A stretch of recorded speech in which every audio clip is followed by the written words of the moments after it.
Well, I'd like to welcome you all to the meeting tonight.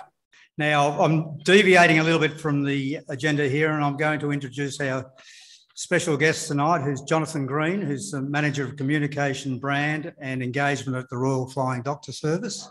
So if we get Jonathan up to the table, and we get Barb, if you can.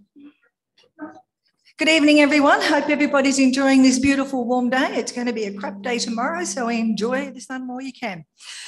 Firstly, I would like to thank Jonathan Green, who has come in from the Royal Flying Doctor Service tonight to attend tonight to give us an insight into the Royal Flying Doctor Service, and also to present him with a cheque for the balance of the funds raised at our 50th anniversary dinner. We raised a total of $4,662.75 in total from our raffle, our fine session and our auction. So to all those people who bought tickets or paid a fine or bid on the auction, thank you very much from everyone. We've already given $1,500 of these funds to the Royal Flying Doctor Service on their double up day early in March. So that would mean that they would have got another $1,500 from their partner. So that's $3,000. Is that correct? Thank you, that's correct. So what I'd like to do now is ask Peter Birchall to hand over the cheque on behalf of the Toyota Landcruiser Club. There's the big cheque. There's a real cheque. Thank you. Thanks for that. Thank you.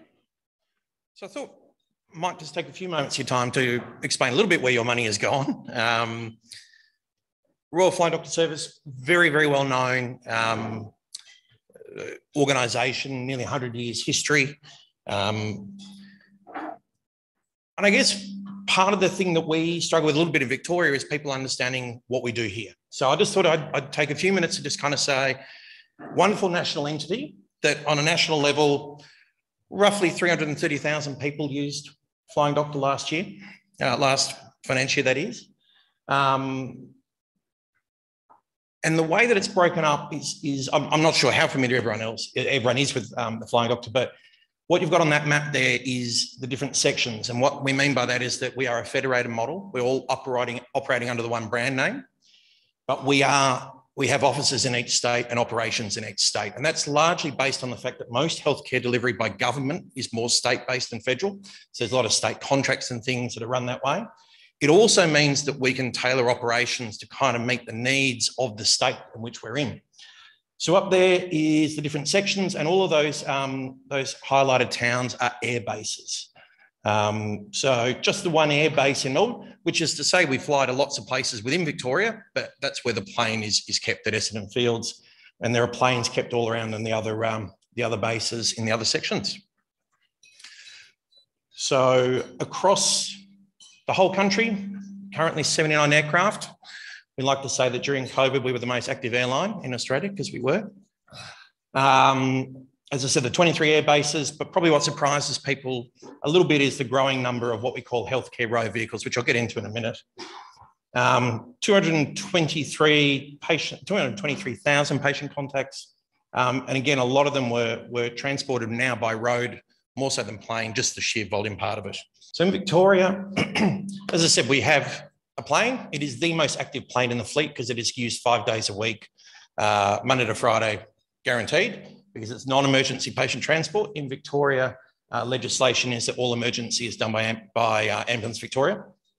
They can contract out, but most of our work is what they call non-emergency. So still needing medical care, still needing medical assistance, some of them in very dire medical condition, but considered non-emergency. So we have the plane for that. We'll fly to lots of different places, but we're also supported by about 100 road ambulances who do the same work, because the sheer geographical size of Victoria's, sometimes it's actually going to take longer to get someone to an airport that's big enough to take a plane to get them to Melbourne than if you just drove them straight to Melbourne in the first place. So they're our road bases. But the next part of what we do is the growing element of primary health. And they're the towns that we've crossed into this last financial year. And there's probably a few things up there that might surprise people in terms of some of the services we do with dental and eye care. And I'll get into that in a little moment time. We'll just Flick through. So in our case, yeah, the 64,800 patients by road. Still last financial year, transporting quite a few COVID people. And I think the main part that we look for is this sense of hours of travel saved, which again, I'll get into a little bit later. But I thought we might just have a little video. Oh, sorry, got the services up, the actual numbers. So again, the different services that people probably may or may not know we do, everything from speech therapy to, as I said, dental before, eye care, wellbeing, which is mental health services, is growing a lot. And telehealth is probably a little bit misunderstood. It's actually telehealth for medical specialists. So connecting people to cardiologists, endocrinologists, and so on. Given that most medical specialists are based in Melbourne, there are very few even in regional, let alone when you're in the remote areas. So if you've got something like diabetes and you need to touch base with the endocrinologist, your current choices are drive 3.5 hours each way for what might be a 15-minute consultation, or hopefully we can connect you via telehealth. But to give you a bit of an idea about it all, we do have a little video.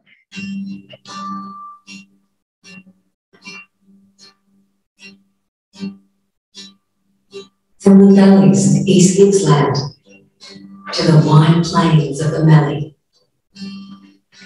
the Royal Flying Doctor Service Victoria provides vital healthcare services that make a positive impact on the health and well-being of rural and remote communities, helping people overcome isolation, connecting people to medical professionals, preventing ill health, transforming futures, remembering the past. We go above and beyond for communities across Victoria.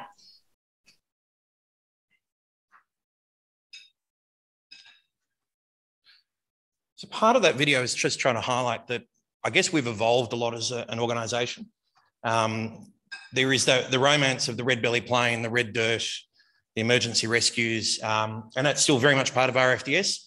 It is diminishing for the simple fact that there are other ambulance services around. The government, you know, as someone did say to me, it does seem ridiculous that if you're in your worst case, you'd be relying on a charity rather than the government should be there first. So it is diminishing. It's still vital to what we do, but it doesn't change the philosophy. The philosophy of our FDS was that people didn't have easy access to healthcare. And so we look at that from two levels. We are there to take people to the healthcare they need, be it by plane or by road, but equally, we will take healthcare to people. So we have things like this, which is a 6-ton truck. We've got 3 of these, and on the back is a fully kitted dental suite. And it'll drive into towns that don't have a dentist. Might just be that they're just too small, they couldn't sustain a dentist. It's not having a go at anyone, but that truck will go in, it might be 6 weeks, might be 8 weeks, and it's free dental so that people can actually get care in their own community. Because what we know is that if you're taking someone like a farmer and saying, well, your nearest dentist is an hour and a half away, if you can get in, book it in for 7 or 8 months' time down the track, and then the night before the weather's turning and they go, well, I'm not leaving the crops like this, so I'll just let it go. And that is cancel, and eventually they don't go. We were recently in Hopetoun, I say recently, it was earlier this year, and we were booked to go for 6 weeks and we stayed for 11 weeks because there was enough of a concern that they said we can't leave the people like this. The people hadn't seen dentists in 10 plus years because it had all just got too hard and got away from them. The next part of that then is saying, if we can do that, then we're helping people to take control of their own health. So again, we've got optometrists who drive around into towns and they'll set up, it could be in the medical centre. In some cases, it is literally just the community hall. And they set up, again, the opportunity to get free eye checks and to look at eye health in the real sense, not just do you need glasses, but have you got an eye issue that needs to be looked at? And again, it's the type of thing that people in the city can put off, you know, getting your eyes checked, let alone if you realise that your nearest optometrist might be 2.5 hours or 200 kilometres away. So it's this type of approach we're taking about, as I said, still there to take people to healthcare when they need it, but we're also taking healthcare to people because hopefully that way we have less complex health issues. really large wellbeing mental health program, a mixture of telehealth, phone, if people need that for convenience, but equally there are clinicians who drive into towns, set up for a week, move into the next town. We hear such amazing response from these people because they'll say, one, town may not be big enough for a mental health clinician to make a living, but two, some of those towns are pretty small and they don't necessarily want to talk to someone who lives in the town. They're quite happy to have someone who comes in for a few days and it's the same person. So there's a continuity of care, but it's not necessarily in that person you're going to bump into in the supermarket. We even have one town in the Mallee where the consultations are held in the back of a cafe because the men were not really comfortable going to the healthcare service and being seen. So they can go look like they're having a coffee and then just go to the room out the back, which is pretty important. Connecting people with healthcare is essentially what it is, as I said. One of the service featured there is called community transport. Eligible patients can get free transportation to and from healthcare appointments and planned social group activities. We had 2 sites. This time last year, we had 2 sites. We've now got 10. And they're generally small towns with limited transport options. And it's just enabling people to make sure they keep up that GP appointment. There are various stats that get thrown around. And one of the ones that I do like is that they have measured the absolute greatest cost of the healthcare system is actually people missing appointments. Because one, their condition may get worse and worse, and we could have done something about it earlier. But two, someone else could have used that spot. And when you've got a GP crisis, it's pretty damning. So Heathcote was our first site where this photo was taken. Pick you up anywhere within 30 kilometres of Heathcote and take you anywhere within 50, which basically gets people to Bendigo. So we've had people who have got cancer treatment in Bendigo and said, you know, it's 5 days a week for 8 weeks. No way I can get myself there. I certainly can't drive home after chemo. Partner can't do it because it's either off work or some of them are elderly and they said my partner doesn't drive. So then it's relying on friends and family and they just go, it's too hard. I can't do that much. 40 times is too much. So they just decide not to go. So this service has been remarkable for just enabling people just to basic access to healthcare. A couple of last things to just let you know what we do in Victoria. We do things, we're aware about the rural, we're all aware of the rural workforce shortage. So one of the things we've been doing for 10 years now is a scholarship program. Students from rural and remote backgrounds who are studying healthcare. It is a financial scholarship, but also an experience scholarship. So they get to go out on the road. That's just acknowledging that the people who are more likely to want to work in those rural areas are from the rural areas. So if you can help them through their studies, acknowledging that they often have extra costs of accommodation, travel, whatever it might be, it's fantastic to see them finish and then go back to their own communities and work, which is really important. And the last service I wanted to leave you with is one that we launched just over 2 years ago, which is really quite a lovely service. It's a little bit different to what we've done in the past. Memory Lane, put simply, is the opportunity for people in palliative or end-of-life care to revisit a place of personal significance before they pass away. So we know from our experience with this that the wishes of people in end of life are generally not the extravagant. It's, I just want to get back to the farm, or there's a beach that we used to go to a lot as kids. Earlier this year, we helped a woman, Kathy, in Rochester, who has a chronic lung condition. She also has osteoporosis to an extreme level, and her son was getting married in Tubrick, about 100k away. And she told her doctor, and the doctor said, there's no way you can do that. You're not going to survive the journey because your bones aren't going to hold it sitting up. Plus you need continuous oxygen supply, and I can't sign off. And when she found out about this, which again, another free service, that van there is made to look less like an ambulance because we want people to feel like it's more comfortable. It doesn't feel as sterile. Inside, there's like a timber look flooring, and actually, to be honest, it'd make a fantastic camper van if you could pinch it for the weekend. But it still has oxygen supply. It still has basic medical needs in there. It's still one of the striker stretchers, which is the top of the range.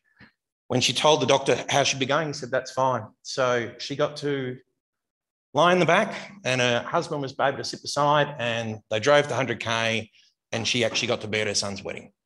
And I was chatting to her about it, and she was showing me some of the photos, and she said, oh, and the great part about all photos from a wedding is you revisit the day and revisit the day. And then she said to me at the end, and the absolute best part about these photos is I'm in them. So it's just a little bit about what we do. As I said, it's there's the vital work done by RFDS across the whole country. I just want to be able to take the opportunity to shine a little bit about what we do in Victoria and to thank you, because we are still so heavily dependent on donors. People often think that we're an extension of government, but the reality is our money from the government is what you call fee for service. So things like Medicare payments. Our actual government donations are less than 5% of all money we get in. So, but having said that, because we are not so beholden to the government, it means we can do lovely things like Memory Lane, which we know just fully donor funded. We can do it and just have that ability to be able to make a difference for someone. So all of your fundraising efforts is making an extraordinary difference for a lot of Victorians. So thank you. Oh. Out in the open. I'd like to thank Jonathan very much for coming tonight and giving us that very informative video and report. Thanks. Thank you. Okay, we'll move on to the President's report. It's been a pretty good or hectic 2 months since taking over the presidency. We've just finished our second meeting, which was a face-to-face meeting up here at Mulgrave, and we made good progress. There was good progress with the Rules Committee with the outlining of key rules that must be done first and does require legal advice. We have appointed a solicitor for this, and Eric Bishop will give a thorough update at the meeting tonight. The 4x4 show is very successful with 16 new members achieved, and a special thanks to all the volunteers who took part. We'll be looking at the result and doing a cost analysis of this going forward. Yark Management had 2 mulching machines at the property, and they were there for a week and have made a huge start on removing the Bergenals. We like to call it the tea tree. Cruiser Carter is progressing well under our new team, under the new team under Amanda Gladstone. Trips are progressing well. We'll have a report tonight. And education has a number of courses on the go, including, I think, the chainsaw course in October. The National Guardian is waiting approval of the budget. We're waiting the return of Alan McMeekin, as the Treasurer and Committee have a number of queries on that. We have also appointed Eric Bishop to represent the committee on the subcommittee to replace my position there. Driver training is also coping and catching up with the numbers doing DA. The new influx of members may make things more difficult for them. Myself and the committee will liaise with Chris to work out a way forward if he requires more trainers and so on. And that's pretty much it for me for my report. I think we've got a video coming up.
Rob, we've got one Q&A question, I believe, or a statement.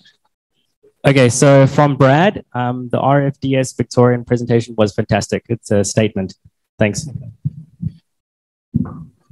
Thank you. We'll move on now on to start on the subcommittee reports. And first cab off the rank is driver training with Chris Treble via Zoom. Good evening, all. Hope you can hear me tonight. Yep. Yep, good stuff. Okay. Not going to repeat on what we missed out on last month, but regardless, like we're up at the end of, so we've got September month coming up. We've got 15 coming up to do their DA in September. We're running it. We had to avoid naturally the grand final weekend, so we're going up on the 6th, the 8th of September. We're running an extra little Zoom session to catch up with a couple of people that couldn't make it, so we're doing that on Thursday night because I don't want to drop the numbers of what we had. So hopefully we'll have 15 go through. We're at the pointy end of the stick for the end of the year. We've got October and November to run. At the moment, places for October, there are only 5 spots available, and for November, there are 4 spots available. So there are a lot of members have joined, like at the show, etc. And there's some members that have renewed their membership for 23 that have yet to do their DA. Unfortunately, so we've got 9 spots left for this year, and then it will spill into 2024 when we start back in February. So if you're interested next year, I'm going to talk with the webmaster shortly. I want to change it so that when people are ready, they can actually come in themselves and just log in online and book their theory night, which encompasses the weekend, to go hand in hand for each month as we move through the year. It's a bit of a broken fragment. We're doing parts in one month and then part in the next month. So it's a little bit, but when we start with a theory, that's the month that we stick with. So if it's February, it may mean that the practical won't run until the first week in March because of the way the calendar works, and there's a few complications next year with the calendar, but hopefully the calendar will be up very shortly for those that have yet to do their DA. So book in early. Once we open the gates for it, you can actually book in. The expectation, as I've said before, is that your vehicle is 100% ready to come up to participate in the practical weekend. We do it up at Yark. I'm not sure, Peter, are there certificates there tonight from the advanced course? Not that I know of. Not that you know of. Okay, righto. So the arrangement of the certificates are going back up to coming hopefully to the club meetings, is what I think is going on. And if you're not there to pick them up, unfortunately with the timing, it doesn't follow on that it's necessarily the next month. Once you do your DA come the next month, it's probably 2 months out on the timing of where it is at the moment. But that's the arrangement moving forward, that the certificates will go back to be presented back at the club meetings. Other than that, I don't think there's anything else. So it's been a busy year, but it's going to be a busier year next year with more people that will probably sign up between now and Christmas. So your vehicles are ready. What I'm saying is register online, probably now for next year, but there are still spots available to finish off the 2023 year. Thanks very much. Thanks, Chris. We'll move on now to education with Liz Mills. Good evening, everybody. I hope everybody's well and enjoying the nice spring weather. Now, we've just completed the ladies' maintenance course up at Yark. We had 7 very keen people up there, one in particular who was actually covered in oil, and I've got a great photograph of her for the magazine. So, no, it was an excellent course, and we must thank Kayla, who is Simon's daughter, who did the course for us. She was brilliant. She just knew where everything was, what to do, and passed on the information, and any questions we had, she let us know, what was what, and it was a fantastic day. So another one needs to be run another time. And I think a lot of the ladies perhaps didn't feel quite so intimidated by having one with men as well. So it was a great day. Now, we've got the chainsaw course in October on the Friday night for the theory, and then the weekend. It is fully booked. We have 12 people doing it this month, and there won't be another one for quite some time. So hopefully all will be well. We don't have rain, and they call it off because it's too wet. We hope with El Nino, as it is now, we don't have a fire ban because we want this one to go ahead. So we're looking forward to that this month. And yeah, that's it for me for tonight. Thank you very much.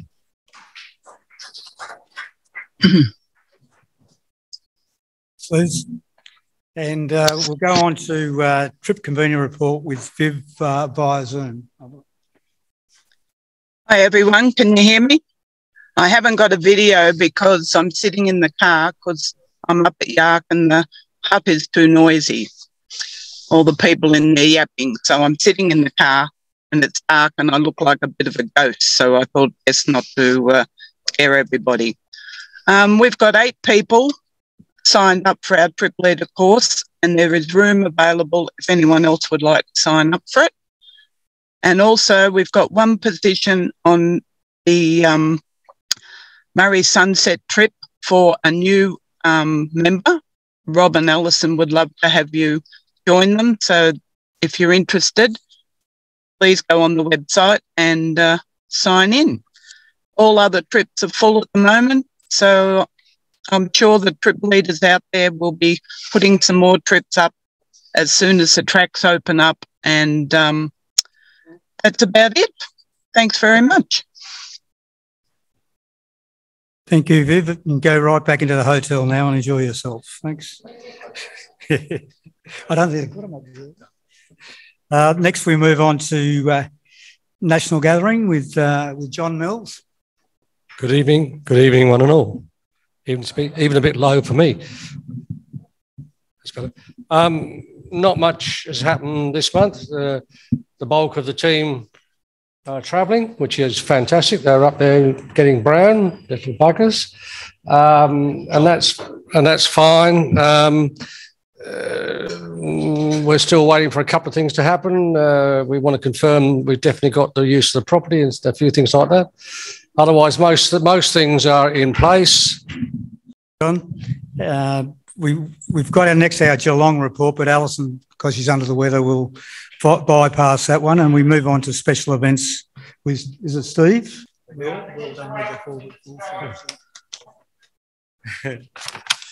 Yes, thanks for everyone that attended the 4x4 show. As you just heard, it's rewarding when you get a few new members and makes it all worthwhile, right?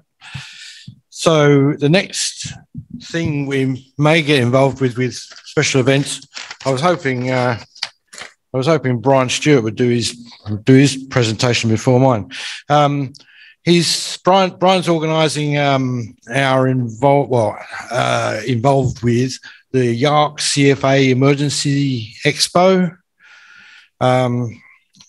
They've asked if we would get involved with a gazebo, which marquee, I guess, and if we have a few members up there with a car and hand out a few brochures and maybe an opportunity to flog a few memberships. Unfortunately, it's the same day as the Terrain Tamer tour, or what we might call it. So if anyone's not on the Terrain Tamer tour and fancy's coming along and seeing if we can get a few more new members. I know Marcus was encouraging us to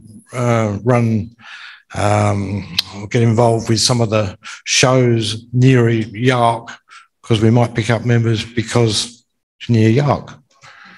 Whether that's going to be happening or not, I don't know. So anyway, anyone not on the Terrain Tamer, fancy coming along, try and get some new members. Saturday, the 21st of October.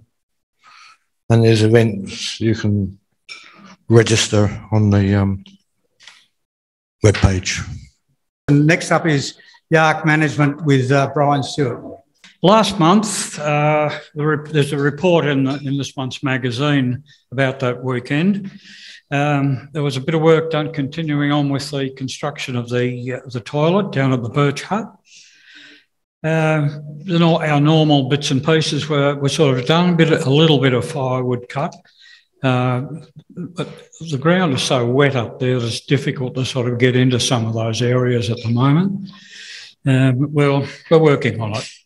The week after the maintenance weekend, we had a couple of contractors in there with their mulching machines, and they've cleared away a lot of the Bergen, particularly down the side of the access track, and a few other areas as well. They spent the week there, and it was a pretty savage bits of machinery, the way that they just chomped into that Bergen. But it's looking really good. A couple of reports from people who have been up there. In fact, one today from Tony Bryant, who was up there today, and he said it's looking pretty good. Quite pleased with the way they operated that. This month there's going to be a follow-up from that, because there's a lot of the mulching sort of stuff has gone into some of the drains on the side of the track, and we just need to clear some of that out. There'll be firewood collected, repairs to a water pipe that's been damaged, and if it's dry enough, we may get some grass cut as well. Now, this weekend is also the Kids Adventure Day that Alison has sort of organised, but she's not. I don't think she's going to be up to going up there this weekend. So a couple of other people are going to have to just step up and help with that one. And on the Friday evening, this is an email that got from the local Landcare. Friday evening, the 22nd of September, the Toyota Landcruiser Club have invited our Landcare group to a joint night walk. This will be led by Chris Coburn. Now, Chris is the guy that came up and did a vegetation report for us earlier this year. So he'll be interested to see what we've done with some of that Bergen. It's going to be a wonderful opportunity to check out the nightlife in the Yark Hills. Last year we found plenty of interest, not to mention the welcoming fire and good company. We'll be meeting at the entrance gate up Rennie's Lane at 7 p.m. and expect to finish around 9. However, if you want to skip the fireside and supper, and you can go home early. It's an ideal activity for children and adults alike. This year we will trial a new route and maybe even have an astronomer with us to point out the stars if the sky is clear. So anybody who's up there early on the Friday can take part in this, and it should be pretty interesting. Okay. There's their October maintenance weekend is a week earlier in this coming October. The reason is because we move it back, so it's normally a set-up weekend for the Cruiser-Kana, but Cruiser-Kana wasn't happening, so we just left those dates as it was put into the magazine. And that'll be before the next club meeting. So I'm just want to push some of this stuff along now, because we won't be able to be talking about it then. So need to sort of book in earlier for that. We'll be into daylight saving then, so we've got some good hours at the end of the days. It's going to be a busy weekend that following weekend after the maintenance weekend, because as Steve said, the CFA are having an expo up there in the recreation ground behind the pub. There's a few people that are wanting to be involved in that, and Steve's asked me to just find out a little bit more information about that, which I shall do at this coming weekend. There'll be representatives from 8 brigades displaying their fire equipment, and there'll be a good time to do this, because we're coming into the fire season very soon, and it should be a very informative day.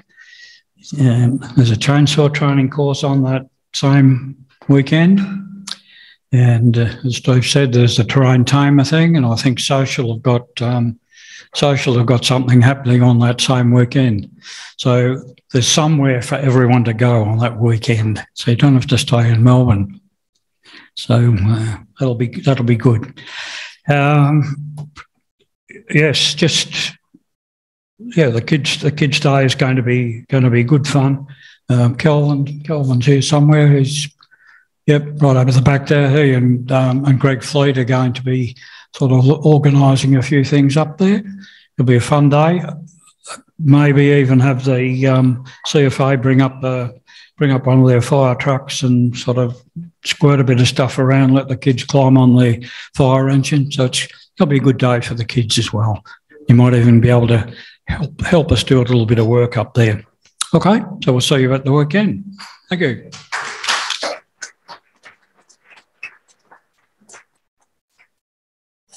Thanks, Brian.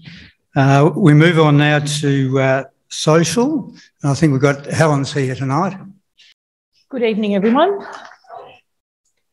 Look, our next social event is on the website, and we're going to have a casserole and games night in Listerfield. You'll be notified of the location once you register, and we have a cap of 30 people.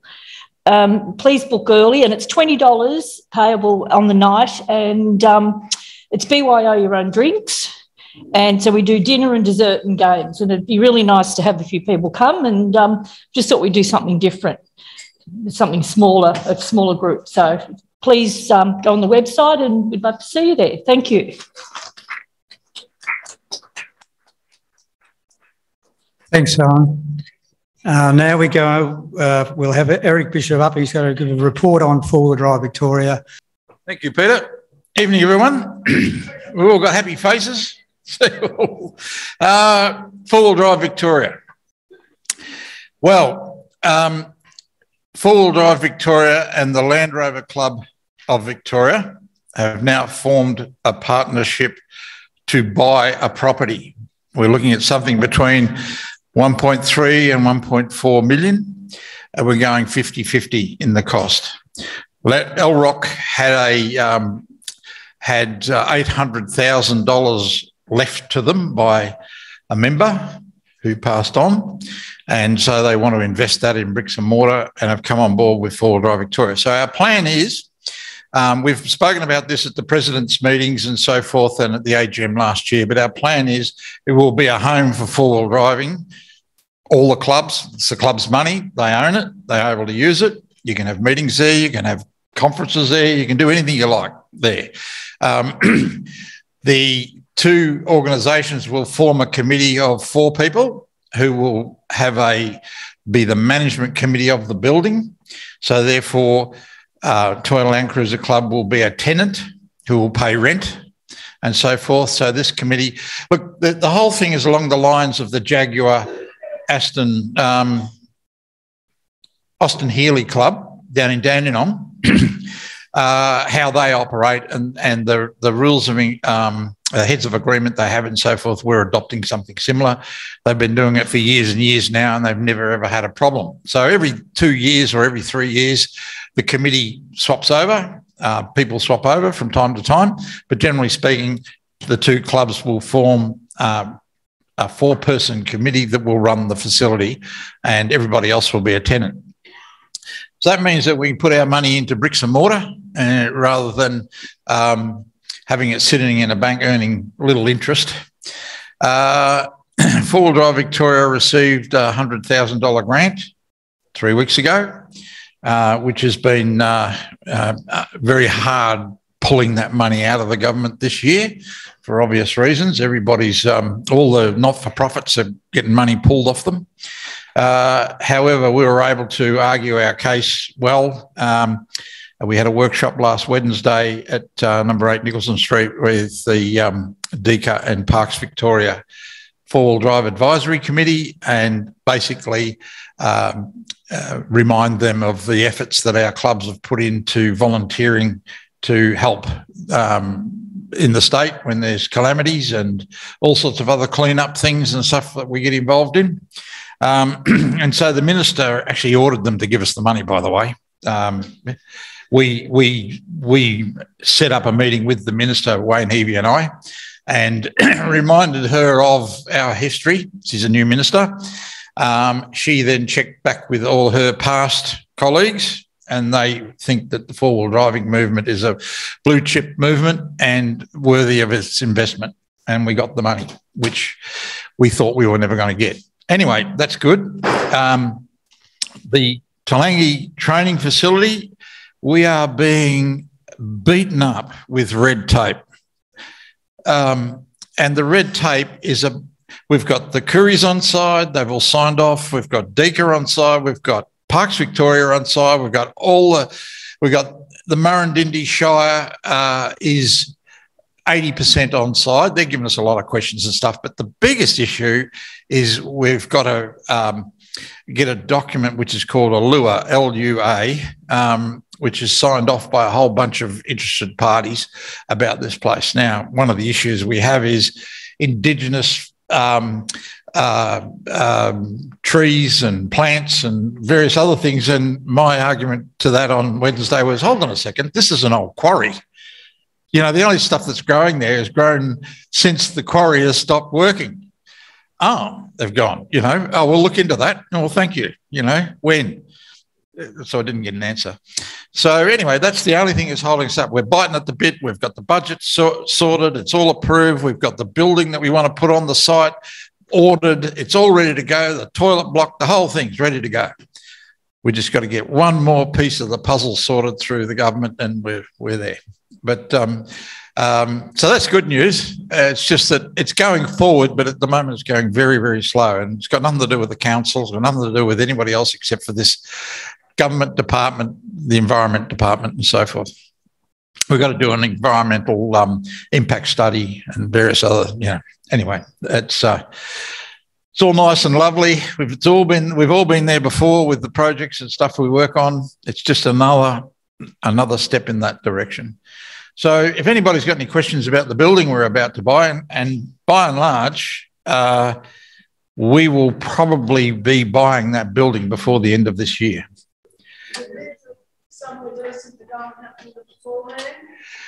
Well, that's a question of the building. Well, the building won't be ready this year because we want to buy a building that's 2 stories high, big factory, and we'll put a second floor in there.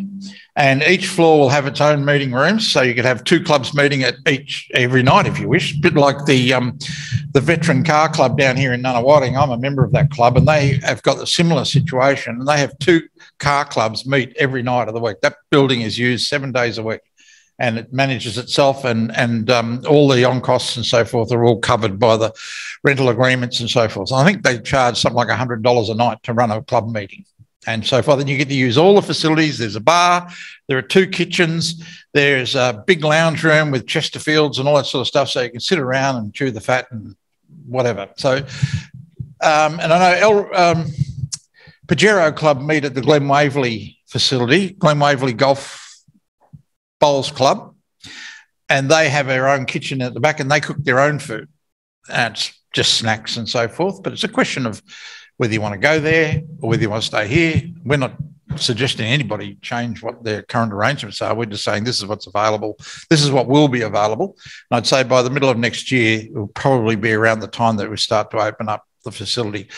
But you can go there, store your stuff there. We plan to have pop-up shows such as ARB or someone like that who can bring their stuff there and put it in there for a month. You know, rather than have to come in for a one-off show, like we have speakers come and so forth, we could have people come and speak and leave their stuff there for a whole month or 2 months or 3 months if you wish. Training, we'll have a workshop out the back with a hoist and so forth, so we can, clubs who want to do training of any sort, we can do all that stuff there.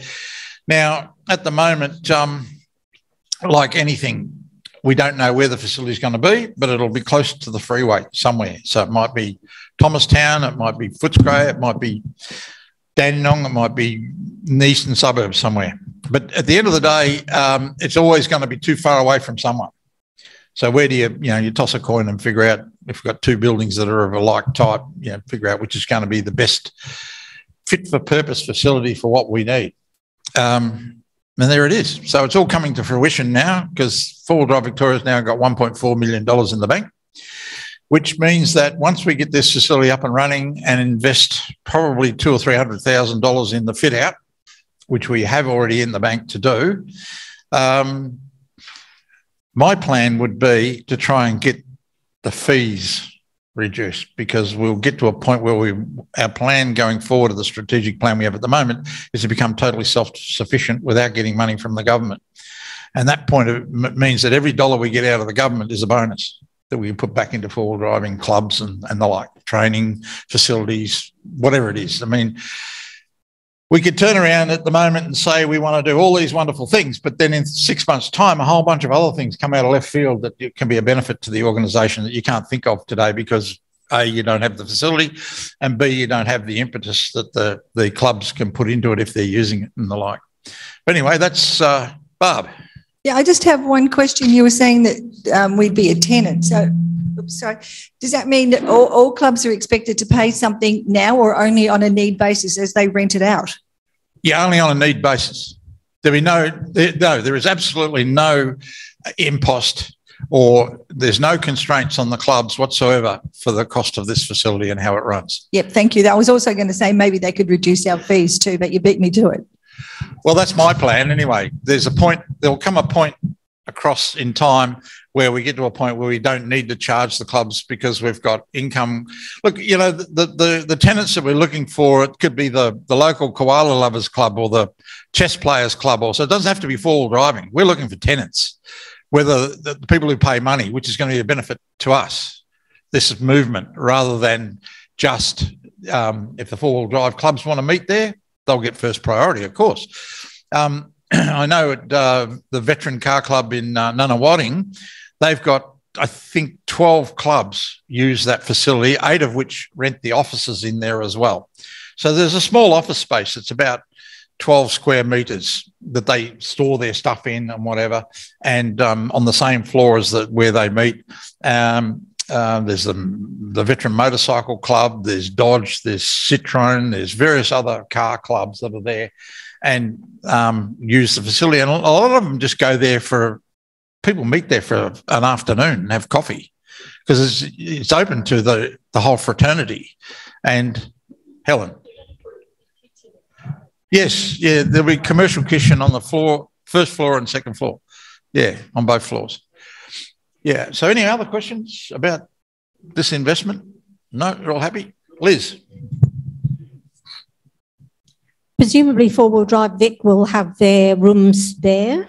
Correct. And if we're renting out rooms and things to different people, do four-wheel drive Vic then administer who has time there and gets payment, so all that side of it is done by four-wheel drive Vic as well? No, that's being done by a management committee. We're setting up a neutral management committee of 2 people from Four-Wheel Drive Victoria and LROC Club, whose sole purpose will be to manage the facility. We will be a tenant and we will pay, at the moment we're paying $40,000 a year rent for an office that's not worth the money. Right, so there's somebody there permanently to look after all that rental side of it. Four-Wheel Drive Victoria will be there permanently, and because you would think because we own the place we won't have to pay rent, but that's not the way the model's set up. Thank you. Anyone else? Four-Wheel Drive Victoria, the obvious question that I keep getting asked every week. Dual memberships? Yeah, you're going to address what Four-Wheel Drive Victoria's position is on the people who are a member of more than one club? That's right. And Glenn Liambergen has been in contact with me, and I see there's a fair bit of discussion on the website. Facebook. And this question's been going around since Methuselah was a boy, to quote Harry Maragos. If you belong to 2 or 3 clubs, why do you pay to Four-Wheel Drive Victoria 2 or 3 subscriptions? Apart from insurance, and I'll talk about that in a second, the subscription to Toyota Landcruiser Club is the same money to the Black Stump Four-Wheel Drive Club and the Wangaratta Four-Wheel Drive Club and the Gippsland Four-Wheel Drive Club. Per head, if you want to belong to that club, there's a fee to Four-Wheel Drive Victoria, which is $50 odd. The insurance component is $6. Now, if anyone produces a receipt from the other clubs they're members of to Wayne Heavey at 4 Drive Victoria, you will be reimbursed for your extra over insurance cost. So that might be $6, it might be $12, it might be $18, whatever it is. But you don't need to pay insurance 2 and 3 times. Our biggest problem with that is that 4 Drive Victoria doesn't have a database of the members, because the individual members are not members of 4 Drive Victoria. The clubs are. Some clubs send their member information. I know Barbara sends information relating to people and the like, but we don't have a database of people that we can cross-reference from other clubs, because we don't. I just said we don't have a database. We're in a digital age. Why wouldn't we have a database? Because the members are the clubs, not the individuals. So if we got every individual across 4,500 members across the state, we would have to employ another 5 people to manage it. But that means we will be involved in the day-to-day management of your clubs, and we're not going to do that. Barbara? No, because 4 Drive Victoria buys 4,500 insurance covers based on last year's financial membership, knowledge of membership.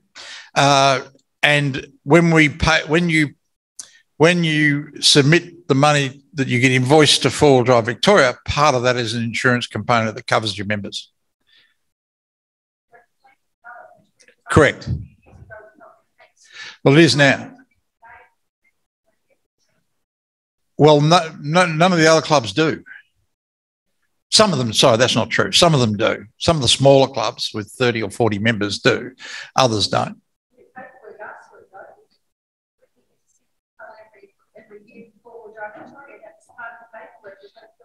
I'll follow up on that, but I know that Nissan don't do it, Elrock don't do it, Pajero don't do it. They just buy the blanket cover, because 4 Drive Victoria doesn't sell insurance. Affinity do. Oh, John, I didn't see you, mate. Sorry. I know that you're saying that you will acknowledge that people have already paid their insurance, but surely on the same vein, if they've joined this club, they pay $58, $8 of it is insurance, $50 goes to 4 Drive Victoria. If they belong to the Melbourne Jeep Owners Club, they've already paid their insurance. You've acknowledged that. So they've only paid that once, but they're now paying affiliation to 4 Drive Vic twice. No, they're paying a club fee twice. No. We claim that. This club claims $58 is allocated to 4 Drive Victoria. Yep. Our fees are separated as such. So if you belong to 2 clubs, you should not have to pay. If your primary club is the Jeep Owners Club or wherever it is, you shouldn't have to pay the 4-wheel drive Vic thing in this club if you're going to use that property. You're missing the point completely, because that fee that's paid from each person, from each club, is the fees the club pays to belong to 4 Drive Victoria. And if you wish to change it, that's fine, but you're going to have to change the constitution, because that's the way it's written. And you're perfectly entitled to do that. Come to the AGM with a motion to change the rule, and that it will mean that all the clubs have got to give up the membership names of each of their members. And I wish you the best of luck with that one, because it's been tried and the big clubs won't do it. Sharon. Okay, TrackWatch goes, all the addresses and so forth for TrackWatch comes from the clubs directly to the mail out centre. It doesn't come through 4 Drive Victoria.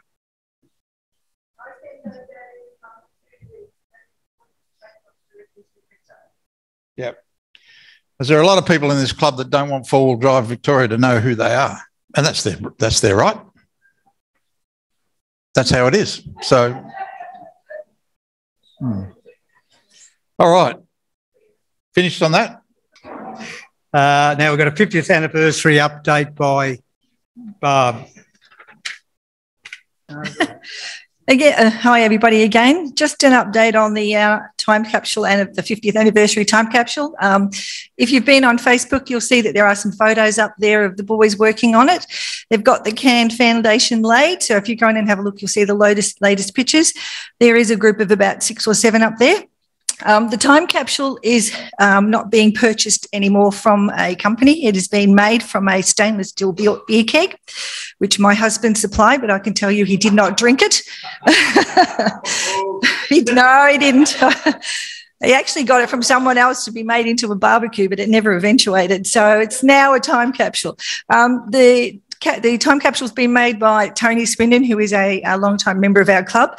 Tony has donated his services and supplies to make this, so at no cost to the club. He has tested it thoroughly, so knowing anyone who knows Tony Swindon will know he's tested it properly. Okay, the concrete slab has been laid and the foundation of the can is completed. All we need now is contributions from the members as to what they want to put in it, or if they have anything to put in it, please give it to us. We'll need it to have it at least a week, 2 weeks before, so we can seal it and have it put into the capsule. Okay. There will be a barbecue on the 12th of October. Sorry, my apologies, 12th of November when we're having this. So we do need to know numbers because we need to cater. So please, the more people who come along for the opening of this, the better. It's going to be a big event. We hope it'll be a big event for the club, and we'd like to see as many people there as we can. If you want to come up on the Saturday, which we know is Remembrance Day, but you're quite welcome to, and we will be stopping for a minute's silence, okay, for those who are there. I also have been asked to say something on Terrain Tamer Factory Tour. That's on the 21st of October, starting at 8 o'clock and finishing at 1 o'clock on the dot, because terrain tamers have other things they have to do. It's at 249 to 263 Sunshine Road, Tottenham. And this is an opportunity to view their new warehouse, try out their four-wheel drive tracks that they have there, visit their recreation of the Craig's Hut, and purchase products at a very competitive price. Terrain Tamers are also providing a barbecue, so that will start at about 11:30. It'll be like a brunch more than a lunch. So it's important for catering as well to book in on through the club website so we can forward on numbers. Terrain Tamers have also kindly allowed the club to hold a Boots and Bonnets Day. So if any members have any unused four-wheel drive things they want to get rid of or use things, can you please contact Matt Lilly? So again, as many people as we can get there to Terrain Tamers will be good. Unfortunately, I won't be there, but I hope everybody who does attend has a great time. Thank you. Thanks, Barb. We'll move on. We've got a short video now coming up.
The other side in less than a week.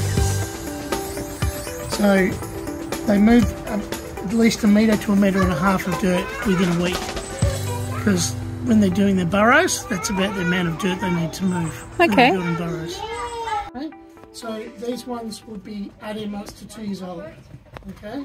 So and they'll live in these little, they'll make burrows in these little things, right? And so you can have 2 females and one male in an enclosure. Because that's all the room that it's allowed for, or because they fight? They fight. Yep. The males are very territorial, and they actually fight to the death in the wild, right? And they need between 10 and 40 acres each. Oh, doesn't matter. Yes, I love wombats so much more right now. They fight to the death.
Hi, everyone.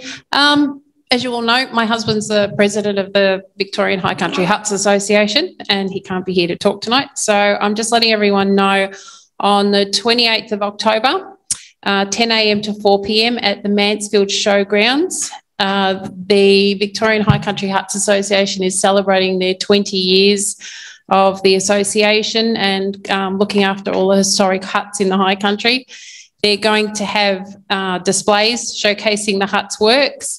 Also, meet those involved about how, why, and what the future holds with the huts. Merchandise for sale, guest speakers demonstrating using the old traditional tools. We've got a couple of guys there that do amazing work. And 3D hut scanning presentation. There's just been a great big project going around, and we've 3D scanned all the huts in the High Country. And support the work done by the association through becoming a member, as the club already is, but you yourself can become a member as well. So thank you very much. Thanks, Sharon. So thanks again all for coming. Thank you.